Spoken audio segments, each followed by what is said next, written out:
At this time, the author of this presentation is unknown. The author will be credited as soon as possible. This history lesson happened in Argentina. It could happen in the U.S.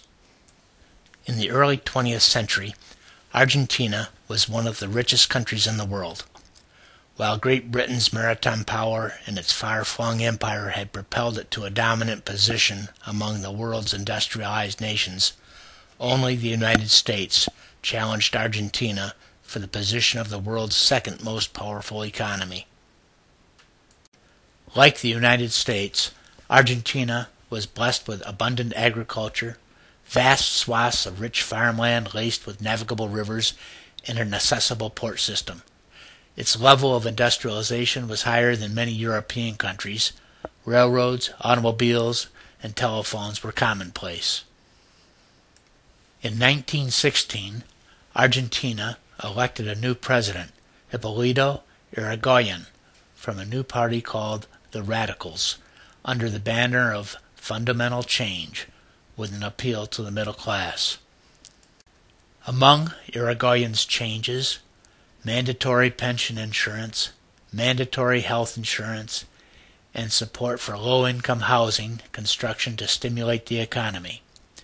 Put simply, the state assumed economic control of a vast swath of the country's operations and began assessing new payroll taxes to fund its efforts.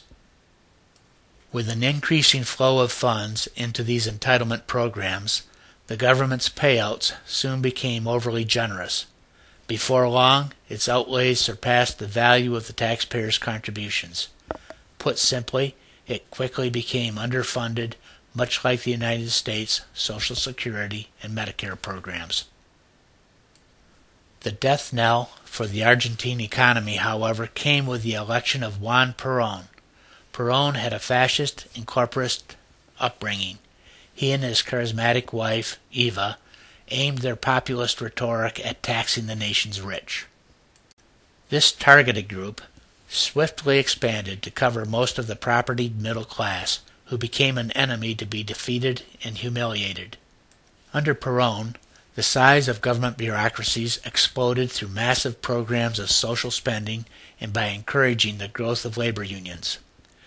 These programs provided government jobs, attracting the peons from the haciendas and leading to large reductions in beef and wheat production. High taxes and economic mismanagement took their inevitable toll even after Perón had been driven from office.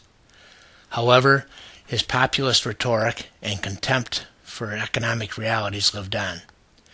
Argentina's federal government continued to spend far beyond its means. The author notes that he visited Argentina on business in the 1970s. The inflation was so bad, taxicab drivers were issued a printed chart each morning. The meter reading was adjusted using the daily chart to determine the fare. Argentina had meatless days because insufficient beef was grown to satisfy the local market in a country that had exported beef for many years. Argentina also was importing wheat, a country formerly one of the major wheat exporters of the world. Hyperinflation exploded in 1989, the final stage of a process characterized by industrial protectionism, redistribution of income based on increased wages, and growing state intervention in the economy. The Argentinian government's practice of printing money to pay off its public debts had crushed the economy. Inflation hit 3,000%, reminiscent of the Weimar Republic. Food riots were rampant. Stores were looted. The country descended into chaos. By 1994, Argentina's public pensions, the equivalent of Social Security, had imploded. The payroll tax had increased from 5% to 26%, but it was not enough. In addition, Argentina had implemented a value-added tax, new income taxes, a personal tax on wealth, and additional revenues based upon the sale of public enterprises, taxes that crushed the private sector and further damaged the economy. A government-controlled privatization effort to rescue seniors' pensions was attempted. However, by 2001, those funds had also been raided by the government. The monies replaced by Argentina's defaulted government bonds. By 2002, government fiscal irresponsibility induced a national economic crisis as severe as America's Great Depression. In 1902, Argentina was one of the world's richest countries. Now, a little more than 100 years later, it is poverty-stricken, struggling to meet its debt obligations amidst a major drought.